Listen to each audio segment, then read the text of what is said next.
government to have a very strict punishment. Enforce. There is punishment already, but are they enforceable? That's the question. Sometimes we hear that they go to places, maybe they collect money from these people, some bad eggs. There's always bad eggs in everywhere, in every organization. You know that.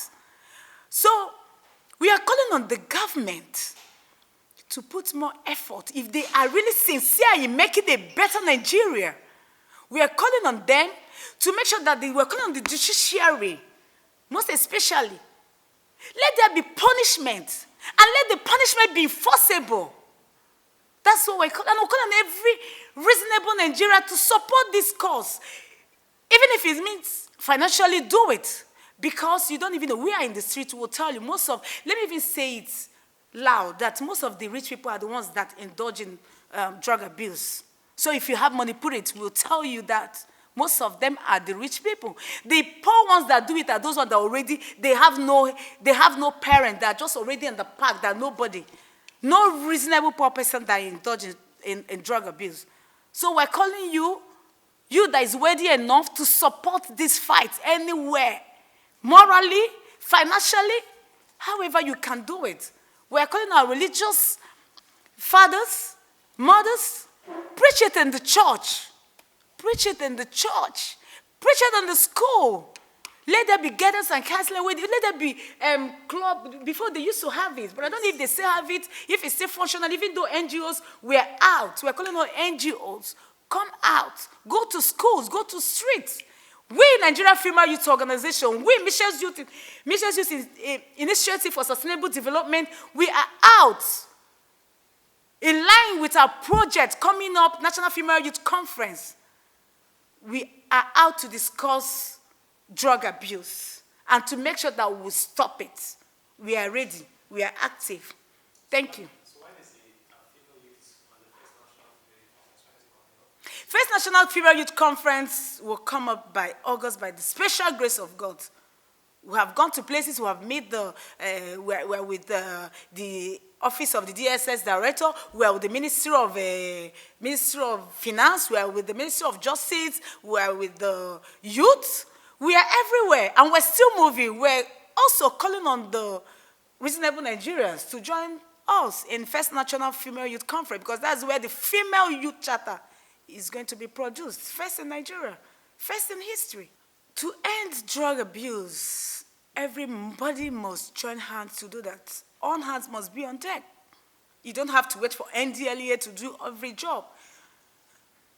They're human beings. They may not be enough. So everybody, the parents, the government, our teachers, siblings, everybody, the church, the mosque, every human being, even in social media, stop watching. Let people see you do good. Don't allow anybody to tell you that when you're doing good, you should hide it. No, because people do bad and they show it. I'm against it.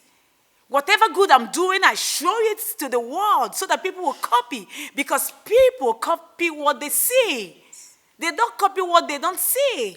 So people should start doing good. Whatever good you're doing, even if you're giving somebody a plate of food, let people see that you're giving that plate of food. Somebody else will borrow and give. If you're preaching the word of God, let people see that you're preaching the word of God so people can borrow. If you're telling people say no to drug, let people know that you're saying no to drug. Because people that smoke go out and smoke. People that get naked go outside and get naked, and people watch it. So don't let the devil deceive you by hiding good things. Good things should be public. What necessitated this project, this roundtable discussion on drug abuse? We are coming up with a program. It's first of its kind in Nigeria, tagged First National Female Youth Conference. While we are preparing for this project, we decided to have this roundtable. It's not just going to be a roundtable. We're going to streets. We're going everywhere in Nigeria to discuss issues about drug abuse. Just last week, we were with the chairman of NDLEA, and he explained how hard they are working to see that they reduce the dangers of drug abuse and illicit trafficking. And we also find it necessary to join this fight because we are losing our youth. Before, We think it's a man's thing. We think it's an adult thing. But I'm telling you today that we have young ones. We have people, I have people that have asked questions. When did you start it? They said they started from 11 years old. They started from 15 years old. There are female doing it. It's not, in fact, I want to tell you today, let me shock you that we have like, I'm sorry to say this, we have like 40% of females indulging in drug abuse. We as Nigerian female youth leaders, we are not going to watch Nigeria spoil. We're not going to watch Nigeria spoil in our eyes. That is why we have come up with this. We find it very, very important. We find it very, very necessary. You can see how we feel. We're very hot to see that we end it. If not holistically, we're going to reduce it. We're going to reduce it to a minimum stage. We're going to streets, we're going to parks, we're going everywhere. We're going everywhere, schools. From today, after this roundtable, you're going to see us everywhere to preach against drug abuse. We're seeing beautiful girls losing it. We're seeing beautiful guys losing it, becoming crazy, becoming mentally deranged. We can't stand on this. Becoming a problem to the society in general. So we are out. My name is Mayusis Mariam Yakobo, and I would like to talk about the effects, disadvantage of drugs abuse. Drugs abuse have done more harm to this society, to individual, than good. Drugs abuse, as I'm going to speak on a physical life experience, not as something. I want to speak as people I live with, which are drugs abuse, who are drug addictive because of substances which they call crack. Let me give a story before going into the effect. It affects our physical, mentally, and social well-being of an individual. I had a friend, I don't want to call her name for her privacy. She's very beautiful. Her dad is well influential and well, he has money. He passed away. When her dad passed away, they leave her with some things to inherit. Do you know that this girl have to sell her dad's car, sell his house, just to buy what to call crack? If you see her, the way she walk, she's very smart and educated, but because of what drugs abuse have done for her, she is the same as useless. It affects us physically, mentally, socially, and affect the well-being of an individual. Let's look at the criminal cases happening in Nigeria. Most of these criminal cases, like Boko Haram, kidnapping, killing of people, and lots more, they don't used to do it with clear eye because their consciousness is not going to allow them to do it. Some of them are under some hard substances before doing it. Okay, hi everyone. Good afternoon. My name is Mayeris Anirobi Chidimma Mary Jane. Like you know, we are talking about drug abuse, and my colleagues and the president have already done justice to it.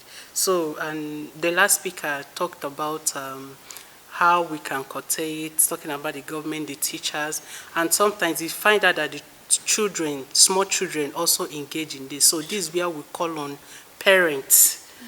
You see your teenagers, your adults, your youth, you call on parents, guidance to monitor what your child is doing. Know who the child is looking up to as a mentor or celebrity the child is following. With this, you'll be able to know when the child is about going off it or want to start doing drugs. And we have so many reasons why people do drug abuse: environmental influence, useful exhibition, and all those things. And some people will tell you, when you have one-on-one conversation with people, they will tell you, because of my past, I had a terrible past. Please, the invade of your past does not reduce your potentials. And taking drugs will not make you have a better past. In short, it's not going to bring back the past. So what you do is stand on it, turn your pain to gain. How do you do this? How do you do this? Discover your talent. For me, if I'm pained or if I have an ugly situation, I write. Drug abuse, as we all know, has done more harm than good. So the ways which this drug abuse can be prevented is if the government steps in and brings in law enforcement concerning drug abuse. The sellers, they'll be persecuted for selling hard drugs, and our teachers should also do more by enlightening all the young generations on the effects of drug abuse. Of course, drug abuse is not a good thing. It shortens your life and it makes you do things that you never planned in this life you ever do. Just like some of the girls I watch TikToks, you see a very pretty girl, you be saying, how did you get here? She said, I tried it once with my friends and this is how I'm here. I'm trying to come out of it, but I can't even come out of it. I'll have to sell this, I have to steal. One was saying they beat her sometimes because when she steals and they see her, they have to just beat her because she stole something to go and sell and get money and buy cracks. So we are begging the government to step in and bring in laws that is going to persecute those drug sellers so that the drug abuse will be able to control it. I'm going to ponder on why young people particularly are vulnerable to drug abuse. So I'll move quickly to one of our reasons, which is social plus identity pressure. So belonging, young people have the mind of belonging, wanting to be involved in everything that happens in the society. At that age, being accepted by peers feels like survival. Oh, like in Nigeria, for instance, you'll be like, oh, now my guy, this one, he know the level, he's in the level, he knows what is going on, this one has the vibes. To be able to be accepted into such pressure, into such peers, where you feel like the level is high. So these children, these young adults, when they come to meet this other particular set of adults, they are introduced to drugs. Most especially, the very, very rampant one is weed. Canadian weed, Scottish weed. This is what is killing most of our young boys and some girls in Nigeria right now, where they are introduced to weed, giving weed so they can feel among, and identifying testing. Teens are being told, test just once, try it just once, and you see, it's going to give you an impeccable energy. It's going to make you come alive. It's going to make you feel substandard and make you feel so lively. And when they try this, and they get that very sweet and energetic feeling, they become settled. Whenever they are stressed, whenever they are exhausted, whenever they feel tired, they lay back and go to drugs. Drugs become a comfort to them instead of people, instead of family, instead of therapies. They find comfort in drugs.